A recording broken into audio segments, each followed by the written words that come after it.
The ultimate goal will be this Marxist globalist superstate. The easiest way to gain control of the population is to carry out acts of terror. The public will clamor for such laws if their personal security is threatened.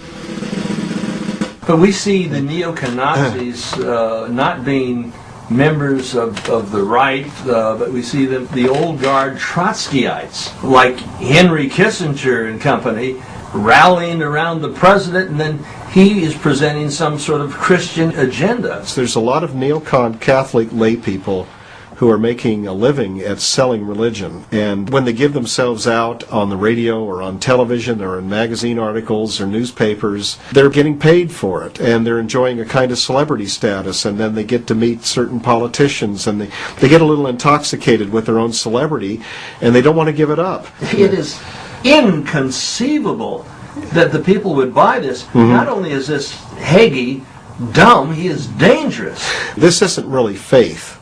This is religion without faith, and in other words, it's ideologically driven, and it's no different than if you're a Wahhabist, as they call these extremist Muslims, and they get fanatical about war and God is on our side and this sort of thing, and then they've been labeled as Islamo-fascists. These kinds of terms are coined.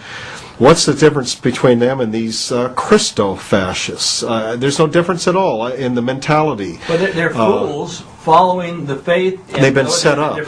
Dave, Blood on the Altar, this book, The Secret History of the World's Most Dangerous Secret Society, talks about Anton LaVey, Aleister Crowley, the evilarchy that is trying to take away our freedoms and establish a Luciferian New World Order. John Whitesides Parsons was the architect of the Pentagon, which is the interior of the pentagram. You know, we talk about this, and nobody describes it, and nobody puts all of these dots together.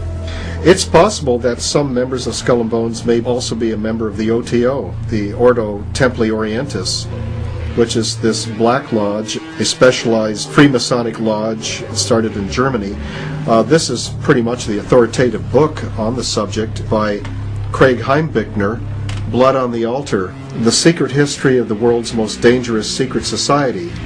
Well, isn't the Pentagon the interior of the pentagram, the satanic star? And John Whitesides Parsons was the designer of the Pentagon, which is the interior of the pentagram. That's exactly right. Yeah. John Whiteside Parsons was a member of the OTO. He was the head of the lodge of the OTO that was opened in Pasadena, California. And he was associated with Aerojet and also the Jet Propulsion Laboratory in Pasadena. Jordan Maxwell pointed out that the Pentagon is the inside of a pentagram, and that the way the building is configured and the way it's oriented geographically is to draw, it's like an occult talisman that will draw down power from the North Star Thuban, the god of war. So it will empower the Pentagon to carry out the policy of war. You know, in the old days, they used to call it the Department of War.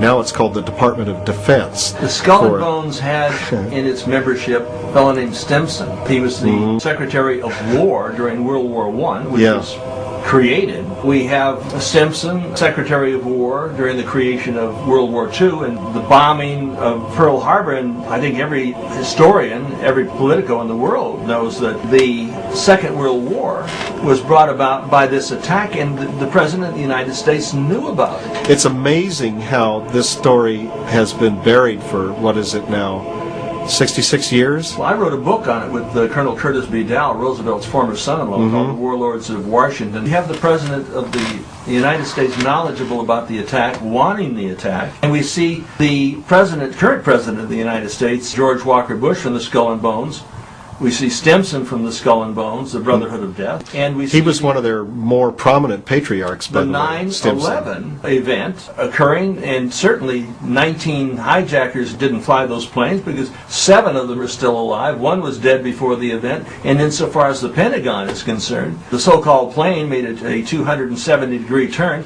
Yeah. and then came in, and there was no engines. Well, how can a 125-foot wingspan I know. disappear in a 16-foot hole? I know, I'm baffled by it, Anthony, Rosie because... O'Donnell is right. Do you believe in a conspiracy in terms of the attack of 9/11? No, but I do believe that it is the first time in history that fire has ever melted steel. I do believe that it defies physics for the World Trade Center Tower 7, Building 7, which collapsed in on itself. It is impossible for a building to fall the way it fell without explosives being involved. World Trade Center 7. World Trader 1 and 2 got hit by planes. 7, miraculously, the first time in history, steel was melted by fire. It is physically impossible. He was the last guy pulled out. He was on sub-level 2, and he heard a bomb. And the guy who was filling the soda machine from Honduras came to him, and his whole skin was falling off. And he said, "What happened? What happened? The generator blew up." He said, "A bomb." Took him up, carried him outside, and saw the plane. And he was omitted from the 9/11 report. Why? It was omitted. If someone's telling the truth about something, it's going to be considered, and it turns out to be true. What's their excuse for not seeing it?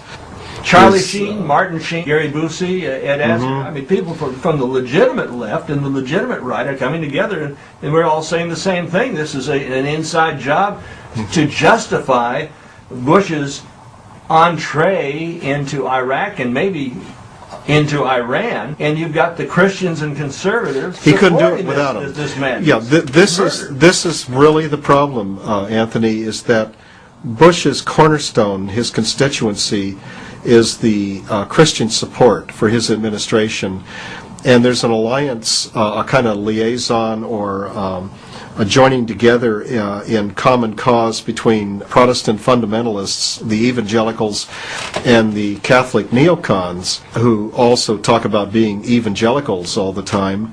They kind of share a common ideology in that regard, especially among Catholics, because Catholic voters constitute about 25% of the vote here in America. So if the administration can keep them on board, they can maintain themselves and their policies and remain in office and get reelected, and their successors reelected to continue the policy. And so the neocon Catholics, there's a cabal of them really in media, in Catholic television and radio.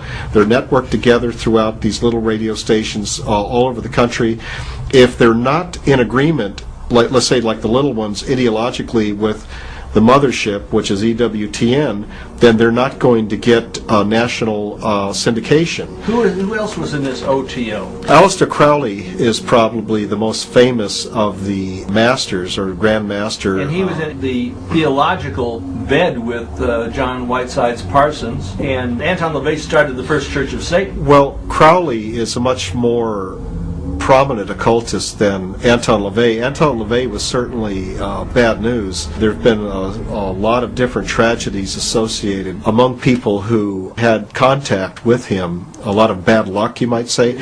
But Crowley was in the stratosphere of the occult world. He, at one time, was in British intelligence. He was a high-ranking Freemason, and then he was brought into the Golden Dawn, which is another Masonic organization. He was too radical for that crowd, and they kicked him out, and so then he lateraled over into the OTO, and inherited the mantle of leadership in the Ordo Templi Orientis. I understand he was addicted to opium. He was also a mountaineer. He was an unusual person. Blatant homosexual. I think anything went with Aleister Crowley. It's all in Craig Heimbichner's book. So we have Aleister Crowley. Mm-hmm. We have Anton LaVey from the First Church of Satan. And by the way, in Rosemary's Baby, you know who the devil was who raped Rosemary? Yeah, as I understand it, was Anton LaVey. He probably provided some technical direction to supervise the scenes to make sure of the occult authenticity of them.